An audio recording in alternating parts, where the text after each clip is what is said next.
కేవలం సుఖానుభవం కాదు. లోకములు 3 రకాలుగా ఉంటాయి. ఒక లోకము కేవలము సుఖాలు అనుభవించడానికే ఉంటుంది, స్వర్గాది లోకములు. అక్కడ దుఃఖము యొక్క స్పర్శ ఉండదు, సుఖాలు అనుభవిస్తారు. ఇంకొక లోకం ఉంటుంది, అక్కడ సుఖం అన్నది ఉండదు, ఎప్పుడు ఏడుపులు, పెడబబ్బలు, కేకలు, అరుపులు, భయంకరంగా ఉంటుంది. అది నరకం. సుఖం దుఃఖం 2 ఉంటాయి. ఓ రోజున తప్పట్లు కొట్టేస్తూ పొంగిపోతూ నేనే నేనే అంటుంటాడు, ఇంకో రోజున కుమిలిపోతూ ఏడుస్తూ ఉంటాడు. అదే భూలోకం. ఇక్కడ కొన్నాళ్ళు సుఖం, కొన్నాళ్ళు దుఃఖం. పొద్దున్న 10ంటికి సంతోషంగా ఉంటాడు, సాయంకాలం 4ంటికి ఏడుస్తూ ఉంటాడు. సుఖం దుఃఖం 2 అనుభవిస్తూ ఉంటాడు. సుఖ దుఃఖములు 2 ఉన్న భూలోకమునందు మీరున్నారు. ఇక్కడి నుంచి బాగా గుర్తుపెట్టుకోండి, మీకు 2 మార్గాలు ఉన్నాయి. ఒకటి, పూర్ణ దుఃఖమును కలిగిన లోకంలో కన్నా వెళ్ళచ్చు, పూర్తి సుఖం కలిగిన లోకంలో కన్నా వెళ్ళచ్చు. సుఖ దుఃఖాలు కలిగిన లోకంలోకి ఇంకా మీకు టికెట్ లేదు. అంటే మళ్ళీ ఎందుకండి ఇందులోకి? కాబట్టి ఒంటి మీద కొరడాలతో కొట్టేస్తూ, మరిగిపోయిన నూనెలో ముంచేస్తూ, ఏదో చీము నెత్తురు నదుల్లో ముంచేస్తూ అది కావాలా? హాయిగా సంతోషంగా పెద్దలతో కూర్చుని ఏదో ఆనందంగా ఉండడం, అమృతం తాగడం, ఇలాంటివి కావాలా? అంటే లౌకికంగా కోరుకుంటే పోనీ స్వర్గం కోరుకోండి. నరకానికి ఎడదాం అనుకోకూడదంటే మీకు ఒక లక్షణం ఉండాలి. వెంటనే మీకోటి కావాలి. ఏమిటి కావాలి? పాపము చేయకుండా ఉండుట. పాపం చేస్తే కదా నరకం. కాబట్టి పాపం చెయ్యకూడదు. ఇది సంభావయతి, మంచి భావములను ఇచ్చుట. ఇది ఎలా వస్తుంది అన్నారు శాస్త్రంలో. ఇది ఎలా కలుగుతుందండి అన్నారు. దీనికి ఒక ప్రతిబంధకం ఉందండి, అంత తేలిక కాదు. శివమహాపురాణం మీ జీవితాన్ని కరెక్ట్ చేస్తుంది. మీరు చూడండి, ఒక తేలిక మాట, ఒక వెలితి మాట ఒకటి మనం మాట్లాడతాం. కోటేశ్వరారు చతుర్ముఖ బ్రహ్మగారు మీ లలాటం మీద రాసేసాడండి, రామాయణం చెప్పు, భాగవతం చెప్పు, శివపురాణం చెప్పని చెప్పేస్తారు మీరు. మా లలాటం మీద రాసేసాడు, చీకటి పడేటప్పటికీ మాకు ఎటో లాగేస్తుంది మనస్సు వెళ్ళిపోమ్మని, అందుకని మేము రామ్ పురాణానికి అంటాడు ఒకడు. అది తప్పు. అలా ఉండమని చెప్పలేదు శాస్త్రం. తిలకధారణము అన్న మాట ఎందుకు ఇచ్చారో తెలుసా అండి? మీ యొక్క ఆలోచన సరళిని మార్చుకొని గత జన్మలుగా తరువుకొస్తున్న వాసనలని జయించడానికి, మీకు పార్వతీ పరమేశ్వరుల అనుగ్రహం కలగడానికే మీరు విభూతి తీసుకుని లలాటమునందు పెట్టుకుని, బొట్టు తీసుకుని ఆజ్ఞాచక్రం మీద పెట్టుకుంటారు. ఇప్పుడు పార్వతీ పరమేశ్వరులు మీ లలాటమునందు వసించి ఉన్నారు. దీనివల్ల ఏం జరుగుతుంది అంటే, లలాట లిఖితారేఖ పరిమాస్త్రం నశక్యతే, ఇది కదా సామాన్య సిద్ధాంతం. బ్రహ్మగారు రాసిన రాత మారదు. కానీ మీరు తిలకధారణం చేసి విభూతి పెట్టుకోగానే మీ ఆలోచన సరళి ఎందు మార్పు వస్తుంది. ఎందుకు వస్తుందో తెలుసా అండి? మీరు చూడండి, ఒక ఆయన దగ్గరికి మీరు వెళ్ళేటప్పటికీ ఇలా విభూతి పెట్టుకుని ఇంత బొట్టు పెట్టు కూర్చున్నాడు అనుకోండి, ఈయన అడిగితే కొంచెం సౌమ్యంగా చెప్తారేమో అనిపించేస్తుంది మీకు గబుక్కుని వెంటనే. ఏమీ లేకుండా కొరకొర చూస్తున్నాడు అనుకోండి, బాబా ఆయన దగ్గరికి ఎందుకు లేండి అనిపిస్తుంది. అసలు మీరు భస్మ బొట్టు కనపడేటప్పటికి సాత్విక ప్రవృత్తి ముఖంలో కనపడిపోతుంది. సరికదా, ఆజ్ఞాచక్రం మీద బొట్టు అమ్మవారి యొక్క అనుగ్రహం. అమ్మవారి అనుగ్రహం ఆజ్ఞాచక్రం మీద ప్రసరణం మొదలవగానే మీ బుద్ధి యందు ఆలోచన మారిపోతుంది. మారిపోయి మనం ఈ పని చెయ్యొద్దు, మనం ఎందుకు ఈ పాపం చేయడం, మనం ఇంక ఇవాళ నుంచి ఇది చెయ్యొద్దు, మనం పురాణానికి వెళ్ళిపోదాం, మనం శివాలయానికి వెడదాం, మనం వెంకటేశ్వరుడి గుడికి వెడదాం, ఎన్నాళ్ళు ఈ తప్పుడు పని చేస్తాం, మనం చెయ్యొద్దు అని మీ యందు ఒక పూనిక రావడం ప్రారంభం అవుతుంది. అందుకని ముందు శరీరమును అలంకృతం చేసి లోపల మనస్సుని సంస్కరించడం దగ్గరికి వెళ్ళారు. మీరు మనస్సుని జయించలేకపోతే. పెద్దలు ఏదో ఉత్తిని హాస్యాస్పదంగా పెట్టలేదండి ఇవేవీని. కనుక తిలకధారణ చేసి భస్మ పెట్టుకోమని చెప్పారు. ఇప్పుడు మీరు అలా చెయ్యడం ప్రారంభిస్తే ఏమవుతుంది? అలా చెయ్యడం ప్రారంభిస్తే మీకు దుఃఖమును స్వీకరించి దుఃఖము నుండి బయటపడతారు. ఇది చిత్రంగా ఉంటుంది. ఇప్పుడు మీకు ఎందుకు ఈ ఆలోచనలు, పాపభూయిష్టమైన ఆలోచనల వైపు ఎందుకు తిరుగుతోంది మనస్సు అంటే, దానికి రజోగుణ తమోగుణ ప్రవృత్తి ఉంది. 3 గుణాలు ఉన్నాయి లోకంలో, సత్వము రజస్సు తమస్సు. ఇది ఎప్పుడూ కూడా ఆయన అలాగే చెప్తాడు కానీ హాయిగా పనిచేసేట్టు ఎంత సుఖంగా ఉంటుంది, ఒంట్లో ఓపిక ఉన్నప్పుడు చేయాలి, ఆయనకి ఏముంది అలాగే చెప్తాడు. అలా అలా చేస్తూ కూర్చుంటానేంటి, సుఖంగా అనుభవించు అంటుంది. ఎందుకు ఆ పురాణం, దిక్కుమాలిన పురాణం, హాయిగా టీవీ చూడు, మంచి ఎపిసోడ్ వస్తుంది ఇవాళ అంటుంది. ఈ బోధని జయించగలగడానికి ఈ త్రిగుణములు బాధాకరములు. మీరు ఉన్నతిని పొందకుండా బాధిస్తున్నాయి. ఉన్నతిని పొందకుండా బాధించేటటువంటి త్రిగుణముల యొక్క బాధ నుంచి మీరు బయటపడడానికే మీరు సంసారం అనే కొత్త బాధనించుకున్నారు. సంసారం బాధ అండి. సంసారం సాగరం దుఃఖం. సంసారం అంత తేలికని శాస్త్రం చెప్పలేదు. అందులో తరించడానికి చాలా కష్టం, దాని మార్గం తెలియాలి. మరి బాధపోవడానికి బాధలోకి ఎందుకండి, మళ్ళీ బాధపోవడానికి సుఖంలోకి వెళ్ళాలి. బాధపోవడానికి బాధలోకి వెళ్ళమంటున్నారేంటి మీరు అంటే, నేను మళ్ళీ ఒక ఉపమానం చెప్తాను మీకు కడుపు నొప్పిగా ఉంది, అజీర్తి చేసింది. అజీర్తి చేసి కడుపు నొప్పిగా ఉండడం బాధ. ఈ బాధ పోవడానికి మీరు ఇంకో బాధ స్వీకరించారు. ఏమిటది? ఆమదం తాగడం. ఆమదం తాగడం సంతోషంగా ఉంటుంది ఏంటి ఎవరికన్నా? ఆమదం తాగడం బాధే. కానీ మరి బాధతో కూడినటువంటి ఆమదము త్రాగుట అన్నది ఎందుకు చేశారు? కడుపు నొప్పి అజీర్తి అన్న బాధ నుంచి విముక్తమగుట కొరకు.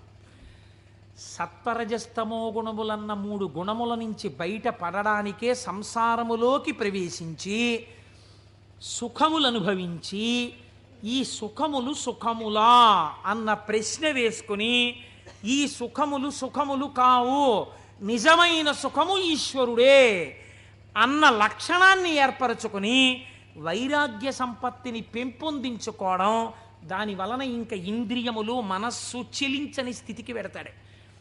ఇంద్రియాల్ని గెలవడం కాదు, మనస్సు కదలని స్థితికి పూర్ణ వైరాగ్యం అని పేరు. మీరు చూడండి, గాలి వెళ్ళిపోతూ మల్లెపూల మీద గెడుతుంది. నేను మల్లెపూల మించి వస్తున్నానని పొంగిపోదు. అశుద్ధం మీద గెడుతుంది. చిచి నేను అశుద్ధం మీదకి వెళ్ళానని బాధపడదు. దేని మించి వెళ్ళినా గాలి గాలిగానే ఉంటుంది, దానికేం బాధ లేదు.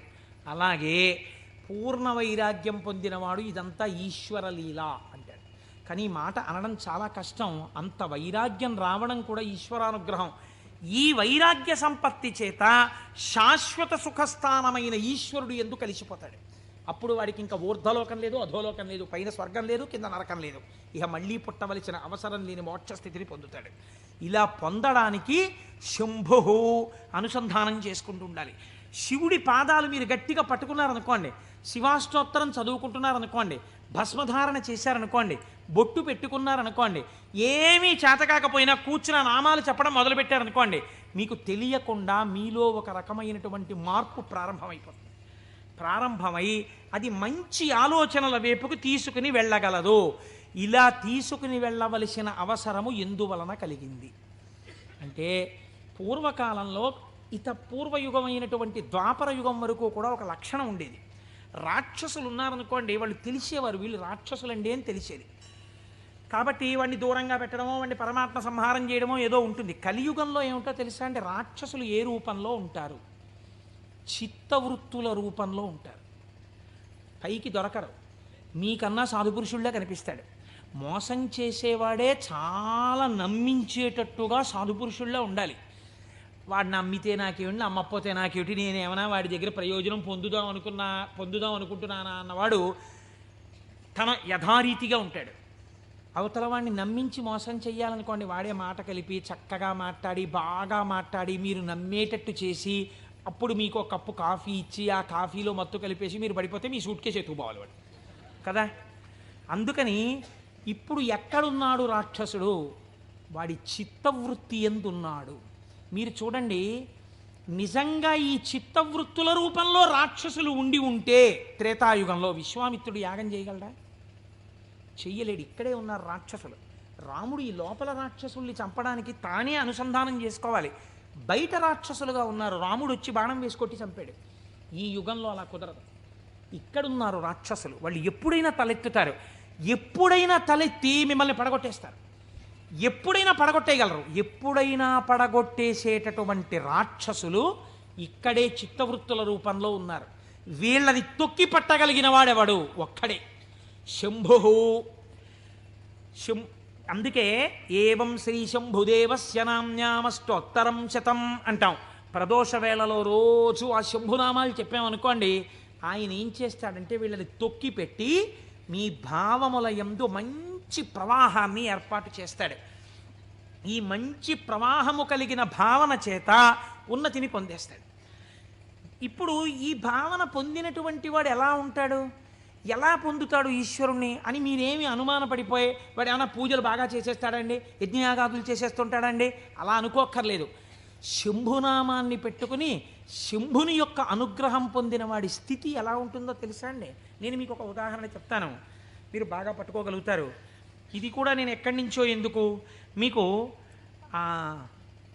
రుద్ర పశుపతి నాయనార్ అని ఒక నాయనారు ఉన్నారు 63 మంది నాయనార్లలో.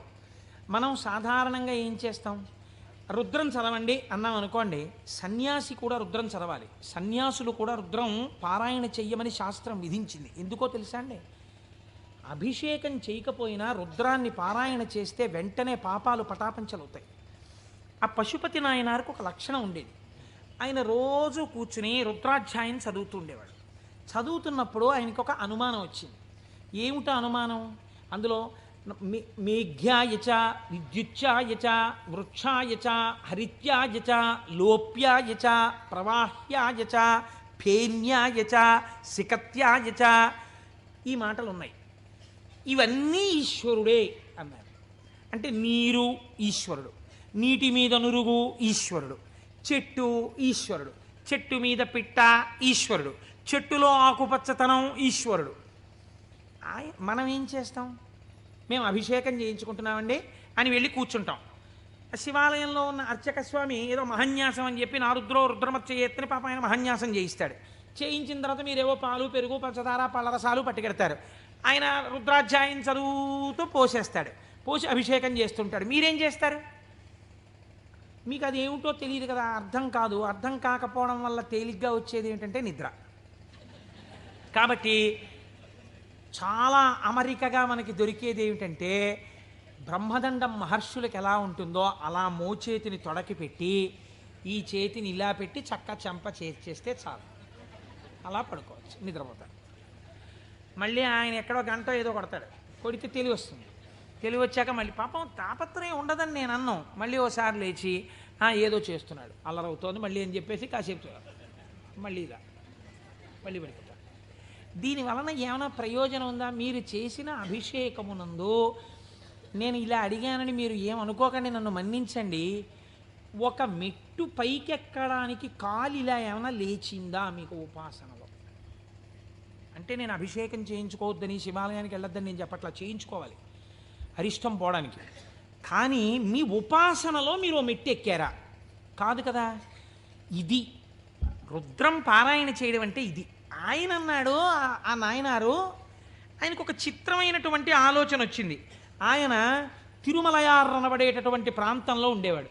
ఆయన ఈ రుద్రం చదివి చదివి చదివి చదివి అన్నాడు, ఆకాశం ఈశ్వరుడు, మేఘం ఈశ్వరుడు, నీరు ఈశ్వరుడు, నురుగు ఈశ్వరుడు, చెట్టు ఈశ్వరుడు, పిట్ట ఈశ్వరుడు. కాబట్టి నేను ఇంట్లో కూర్చుని ఇవన్నీ చెప్తుంటే ఉపయోగం ఏంటి? నేను ఈశ్వరుడిలో చేరిపోయి ఈశ్వరానుభూతిని పొందుతానన్నాడు. ఓ రోజు తెల్లవారకట్ట ఎవ్వరికీ చెప్పకుండా లేచి 4 గంటలకో వెళ్ళిపోయాడు బయటికి, ఊరి బయటికి వెళ్ళిపోయాడు.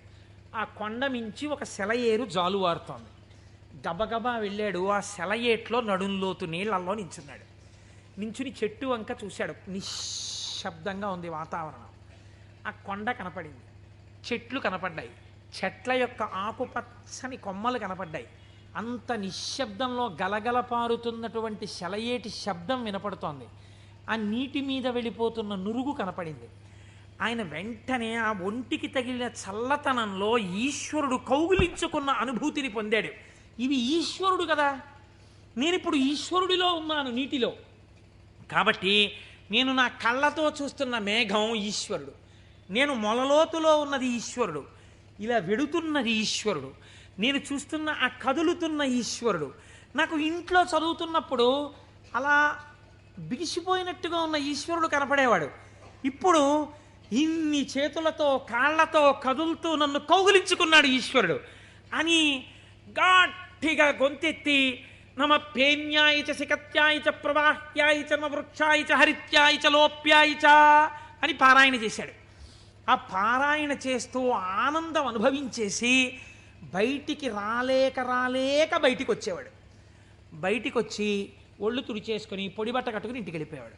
మళ్ళీ మధ్యాహ్నం అయ్యేది. ఆ చెరువు దగ్గరికి వెళ్ళి సంధ్యావందనం చేసుకుంటాననేవాడు. మళ్ళీ వెళ్ళిపోయి మళ్ళీ అందులో నించునేవాడు. మళ్ళీ శివుడు అబ్బా కదులుతున్నాడు. అవుగో అవే ఆయన చేతులు, నా స్వామి ఇలా ఇలా అంటున్నాడు, చేతులు ఊపుతున్నాడు, రా రా రా అని పిలుస్తున్నాడు, అవే కొమ్మల రూపంలో ఊగుతున్నాయి. నా స్వామి ఇదిగో ప్రవహిస్తున్నాడు. నా స్వామి వేదం ఋషులకి చెప్పినప్పుడు ఇలాగే వినపడి ఉంటుంది, అదిగో ఝరి శబ్దం వినపడుతోంది అన్నాడు. మొన్న మేము తిరుమల వెళ్ళి పాండవుల తీర్థం కింద దగ్గర కూర్చుంటే వెనకాతల నుంచి నదీ ప్రవాహం వెడుతుంటే చప్పుడు వచ్చింది. కాసేపు ఆగి మీరు ఆ శబ్దాన్ని వినండి అన్నాను నేను. ఆ వినండి అనడం వెనకాతల నా భావన అదే. ఇప్పుడు ఈశ్వరుడు చెప్తున్నటువంటి వేదం ఋషులకు ఎలా చెవుల్లో వినపడిందో అలా నాకు ఈశ్వరవాణి వినపడుతోంది అన్నాడు. మళ్ళీ నిలబడిపోయాడు. మళ్ళీ నమ సోమాయ చ రుద్రాయ చ నమస్తామ్రాయ చ అరుణాయ చ నమ శంగాయ చ పశుపతయే చ నమ ఉగ్రాయ చ భీమాయ చ అంటూ మళ్ళీ రుద్రం చదువుతూ మళ్ళీ అంతటా ఈశ్వరుడే నన్ను గట్టిగా పట్టుకున్నాడు నీళ్లల్లోని. అదే ఈ చల్లతనం. ఎంత చల్లగా ఉంటాడో మా స్వామి. ఒంటి నిండా చల్లటి పాములు, చంద్రమౌళి, ఆ గంగ చల్లగా ఉంటాడు కదా, చల్లగా నన్ను పట్టేసుకున్నాడు. బాబోయ్ ఎంత గట్టిగా పట్టుకున్నాడో, ఎంత గట్టిగా పట్టుకున్నాడో అన్నాడు. నీళ్లల్లో మునిగానం లేదు, ఈశ్వరుడు నన్ను గట్టిగా పట్టుకోవడం వల్లే నాకు ఇంత చల్లగా ఉందన్నాడు. ఈశ్వరుడు పట్టుకోవడం వల్ల అబ్బా నాకు ఎంత సంతోషంగా ఉందో అన్నాడు. ఈ సంతోషంలో రుద్రం చెప్తున్నానన్నాడు. అవుగో ఇలా చేతులు ఊపుతున్నాడన్నాడు. అంత ఈశ్వరుణ్ణి చూస్తున్నాడు. చూస్తూ పొంగిపోతూ ఆ రుద్రం తడబడిపోతూ చెప్పేవాడు. మళ్ళీ పైకి వచ్చేవాడు, పొడిబట్ట కట్టుకునేవాడు, వెళ్ళిపోయాడు. మళ్ళీ బాగా చీకటి పండించేవాడు. ఒక్కసారి అక్కడ కూర్చుని జపం చేసుకుంటానని మళ్ళీ వెళ్ళేవాడు, మళ్ళీ నీళ్ళల్లో దిగేవాడు. మళ్ళీ ఈశ్వరుడు గట్టిగా పట్టుకున్న అనుభూతి పొందేవాడు. మళ్ళీ రుద్రం చెప్పేవాడు. ఇది కొన్నాళ్ళు అయిపోయిన తర్వాత ఏమైందంటే తను అలా అడుగులేసి ఎడుతుంటే గాలి ఇలా తగిలేది.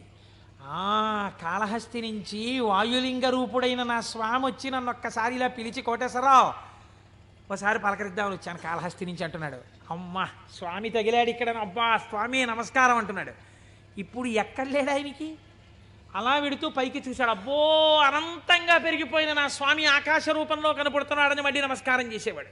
కపర్ది నమ కపర్దినీచా అనేవాడు. ఇలా రాను రాను రాను రాను ఏమైపోయిందంటే ఎవరు కనపడినా ఆయనకి ఈశ్వరుడే కనపడేవాడు. ఆఖరికి పరిగెత్తి పారిపోతూ దొంగ కనపడేవాడు. నమ చోరాయచ, పరిగెత్తుతున్న దొంగలో నా స్వామి కనపడుతున్నాడు అనేవాడు. మరి అంతేగా చెప్పింది రుద్రం. ఇలా అంతటా ఈశ్వర దర్శనం చేసి ఎక్కడ పడితే అక్కడ ఆగిపోయి నమస్కారం చేయడం అలవాటైపోయింది. ఈ అలవాటైపోతే శంకరుడు అన్నాడు, ఇక నేను తప్ప ఇంకొకటి కనపడని నీకు నాలోకే తీసుకోవాలని తనలోకి తీసేసుకున్నాడు. శివుడిలో ఏకమైపోయి తాను శివుడైపోయాడు. ఇప్పుడు చెప్పండి, భావన చేత మోక్షాన్ని పొందాడా లేదా? రుద్ర పశుపతి నాయనారని ఆయనకి పేరు. 63 మంది నాయనార్లలో ఆయన ఒకరు.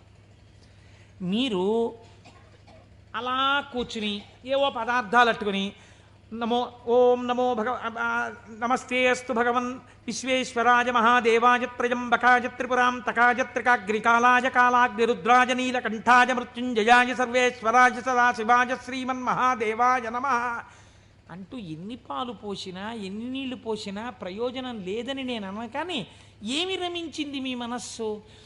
నీటిలో నిలబడిన వాడికి రుద్రం అనుభూతిలోకి వచ్చేసింది. మనకెక్కడొచ్చింది అనుభూతి? ఒక ఏటి గలగలల యొక్క శబ్దంలో మీరు ఈశ్వరుణ్ణి అనుభవించగలగాలి. ఒక పిట్ట పాటలో మీరు ఈశ్వరుణ్ణి అనుభవించగలగాలి. మీకు తగిలిన గాలిలో ఈశ్వరుణ్ణి అనుభవించగలగాలి. ఇది సంభావయతి. ఇప్పుడు ఏమైంది?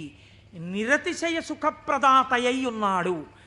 ఈ మాటలు చెప్పి చిత్తవృత్తులైనటువంటి రాక్షస స్వరూపాల్ని తొక్కి పెట్టడానికి ఇలా నేను దక్షిణామూర్తిగా కూర్చుంటే ఆనాడైతే అర్థమైంది, కానీ ఇవాళ అర్థం కాదు లోకానికి. అందుకుని నేను లేచి తిరగాలి, తిరిగి లోకానికి బోధ చెయ్యాలి. బోధ చేసి నేనే శంభుస్వరూపమై లోకాన్ని శివుడి వైపుకి తిప్పాలనుకున్నట్టు ఒక ఆయన. ఎవరైనా దక్షిణామూర్తి మౌనాన్ని విడిచిపెట్టేట. విడిచిపెట్టి మహానుభావుడు ఎలా నడిచి వెళ్ళాడు అన్నారు.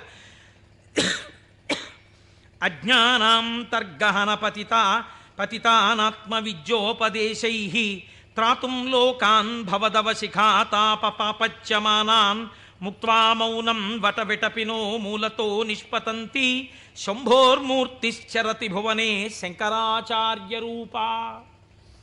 ఆనాడు ఇలా కూర్చుంటే అర్థమైంది, కానీ ఇవాళ నేను వటవృక్షం కింద ఇలా మౌనంగా కూర్చుంటే ఎవ్వరికీ అర్థం కాదు. వీళ్ల చిత్తములలోనే ఉన్న రాక్షసులను తొక్కి పెట్టడానికి నేనే వెళ్ళి నలుచరగులా నేనే తిరిగి నేనే నిలబడి వీళ్ళు ఏ స్థాయిలో ఉన్నా వాళ్ళని ఉద్ధరించడానికి కావలసిన స్తోత్రముల దగ్గర నుంచి భాష్యముల వరకు ఇద్దామని ఆ దక్షిణామూర్తి మౌనమును విడనాడి ఈ భూమండలము మీద శంకరాచార్య రూపముగా తిరిగారట. ఆయనే ప్రథమ గురువై జగద్గురువై మహానుభావుడయ్యాడు. శివానందలహరి, సౌందర్యలహరి, బ్రహ్మసూత్ర భాష్యం దగ్గర నుంచి ప్రస్థానత్రయ భాష్యాల వరకు ఇచ్చారు. ఇహమునందు ఐశ్వర్యము కావాలంటే కనకధార వరకు ఇచ్చారు. అటువంటి శంకరాచార్యుల వారి దగ్గర ప్రారంభమైన గురు పరంపర నీటి మా గురువుల వరకు కొనసాగుచునే ఉన్నది. ఆ గురువాక్య శ్రవణమే నా లోపలనున్న రాక్షసులను తొక్కి పెట్టగలిగినటువంటి శక్తి స్వరూపము. ఆ గురువు మాట నేను విన్నానా అంతే. ఆ చిత్తవృత్తులు నన్నేం చేయలేవు, ఆ రాక్షసులు నన్నేం చెయ్యలేరు. సంభావయతి, నా యందు మంచి భావములు ప్రవేశించి ఈశ్వరాభిముఖ